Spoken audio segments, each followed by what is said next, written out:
श्याम जी की कहानी महाभारत काल से शुरू होती है, जिस वक्त उनका नाम बर्बरीक था। बर्बरीक भीम का पौत्र और घटोत्कच का पुत्र था। बर्बरीक बचपन से ही बहुत वीर योद्धा था। बर्बरीक ने अपनी माँ से युद्ध कला सीखी थी। बर्बरीक देवी शक्ति का बहुत बड़ा भक्त था।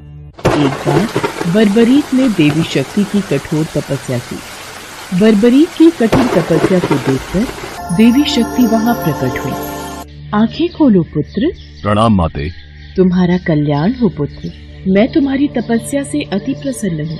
बोलो क्या वरदान चाहिए। माते, आपने मुझे दर्शन देकर कृतार्थ कर दिया।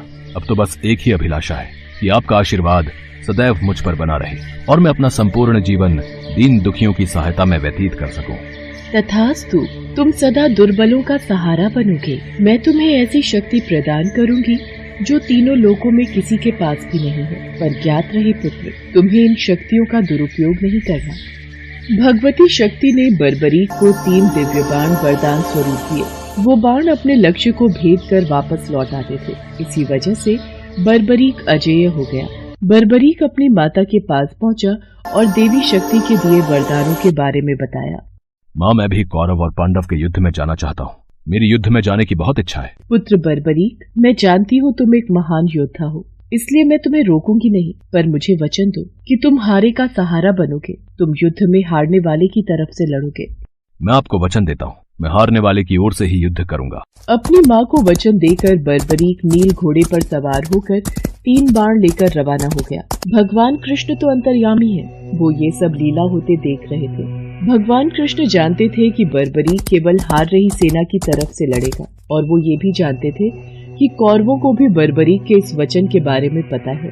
बर्बरीक कौरवों का सहयोग कर पांडवों का विनाश कर देगा। इस प्रकार जब वो कौरवों की तरफ से लड़ेगा तो पांडवों की लड़ रही सेना कमजोर हो जाएगी। उसके बाद वो पांडवों की सेना में चला जाएगा। इस तरह वो दोनों सेनाओं में घूमता रहेगा। श्री कृष्ण को पता था अगर बर्बरीक इस युद्ध में शामिल हुआ तो कोई भी सेना नहीं जीत पाएगी और अंत में कौरव पांडव दोनों का विनाश हो जाएगा और केवल बर्बरीक शेष रह जाएगा। इसलिए रास्ते में ही श्री कृष्ण ने ब्राह्मण का वेश धारण कर बर्बरीक को रोका। बर्बरीक को रोकने का अब एक ही उपाय है। मुझे बर्बरीक से उसके शीश का दान मांगना होगा। हे महावीर योद्धा, तुम कौन हो? ये कुरुक्षेत्र की रणभूमि है। तुम कौरवों और पांडवों के युद्ध में क्या कर रहे हो?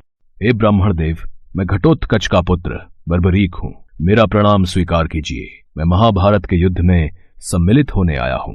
ऐसा कैसे हो सकता है? तुम मात्र 3 बाण से युद्ध में सम्मिलित होने जा रहे हो? ब्राह्मण देव, ये बाण कोई साधारण बाण नहीं है। इनमें से मात्र 1 बाण भी शत्रु सेना को परास्त करने के लिए पर्याप्त है, और ऐसा करने के बाद बाण वापस तरकश में ही लौट आएगा। अच्छा, तो फिर इस पीपल के पेड़ के सभी पत्रों को छेद कर दिखलाओ। बस इतनी सी बात ब्राह्मण देव। बर्बरीक ने ब्राह्मण रूपी श्री कृष्ण की चुनौती स्वीकार कर ली और ईश्वर को स्मरण कर पेड़ के पत्तों की ओर बाण चलाया। बाण ने क्षण भर में पेड़ के सभी पत्तों को भेद दिया और श्री कृष्ण के पैरों के इर्द गिर्द चक्कर लगाने लगा, क्योंकि एक पत्ता उन्होंने अपने पैर के नीचे छुपा लिया था। ब्राह्मण राज, अपना पैर यहाँ से हटा लीजिए, वरना ये तीर आपके पैर को भेद देगा। ये तीर बिना लक्ष्य पूरा किए वापस तरकश में नहीं लौटते। बर्बरीक के तीर अचूक हैं, लेकिन अपने निशाने के बारे में खुद बर्बरीक को भी पता नहीं रहता है। असली रणभूमि में अगर मैं सभी पांडव भाइयों को अलग अलग कहीं छिपा भी दूंगा ताकि वो बर्बरीक का शिकार होने से बच जाएं, तब भी बर्बरीक के तीरों से कोई नहीं बच पाएगा। इन अचूक तीरों से कोई नहीं बच सकता है। हे वीर योद्धा, मैं तुम्हारे साहस की सराहना करता हूँ। मैं तुमसे दान स्वरूप कुछ मांगना चाहता हूँ। ब्राह्मण महाराज, यदि मेरे वश में होगा तो मैं आपकी इच्छा स्वरूप दान की अभिलाषा जरूर पूर्ण करूंगा। मैं वचन देता हूँ, आप मुझसे दान में जो भी मांगेंगे मैं आपको मना नहीं करूंगा। मुझे तुम्हारा शीश दान चाहिए। क्या तुम ऐसा कर सकते हो? आप कौन हैं? मुझे अपना परिचय दीजिए। आप मुझे ब्राह्मण नहीं दिखाई देते। कृपया करके मुझे अपने वास्तविक रूप से अवगत कीजिए। बर्बरीक की प्रार्थना करने पर भगवान कृष्ण अपने रूप में आ जाते हैं। बर्बरीक उन्हें प्रणाम करता है। वासुदेव कृष्ण, आप स्वयं मेरे शीश दान की अभिलाषा हेतु आए हैं।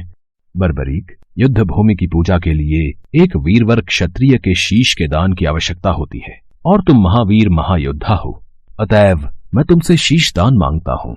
हे वासुदेव कृष्ण, मैं आपको शीश दान अवश्य दूंगा, पर मेरी 2 इच्छाएं हैं। पहली ये कि मेरी देह को आप स्वयं अग्नि देंगे, और दूसरी इच्छा ये कि मैं अंत तक इस युद्ध को देखना चाहता हूं। ऐसा ही होगा वीर शीशदानी बर्बरीक। कलयुग में लोग तुम्हें हारे का सहारा बोलेंगे, तुम्हें श्याम नाम से पुकारेंगे। मेरे नाम से ही तुम्हारी कलयुग में पूजा की जाएगी। कलयुग में खाटू श्याम नाम से तुम्हारी पूजा होगी। फाल्गुन माह की द्वादशी को बर्बरीक ने अपने शीश का दान दिया। बर्बरीक को ब्रह्मा जी का श्राप था कि उनकी मृत्यु पृथ्वी लोक पर भगवान कृष्ण के हाथों ही होगी, तभी वो श्राप मुक्त हो सकता है। बर्बरीक का सिर युद्ध भूमि के समीप ही एक पहाड़ी पर सुशोभित किया गया, जहां से बर्बरीक ने संपूर्ण महाभारत का युद्ध देखा। युद्ध की समाप्ति पर पांडवों में ही आपसी बहस होने लगी कि युद्ध में विजय का श्रेय किसको जाता है। इस पर श्री कृष्ण बोले, तुम सबको आपस में विवाद में पड़ने की कोई आवश्यकता नहीं है। बर्बरीक का शीश संपूर्ण युद्ध का साक्षी है, अतएव उससे बेहतर निर्णायक भला कौन हो सकता है। ठीक है वासुदेव, फिर हम इस निर्णय को जानने के लिए बर्बरीक के पास ही चलते हैं। पौत्र बर्बरीक, तुमने तो युद्ध को बहुत ध्यान से देखा है। क्या तुम बता सकते हो हम सब वीरों में से इस युद्ध को जीतने का श्रेय किसे जाता है? श्री कृष्ण ने ही युद्ध में विजय प्राप्त कराने में सबसे महान कार्य किया है।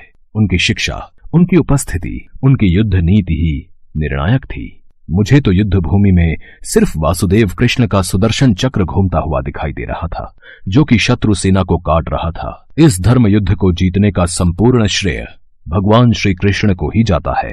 वीर बर्बरीक, तुम धन्य हो, तुमने बिल्कुल सही निष्कर्ष दिया।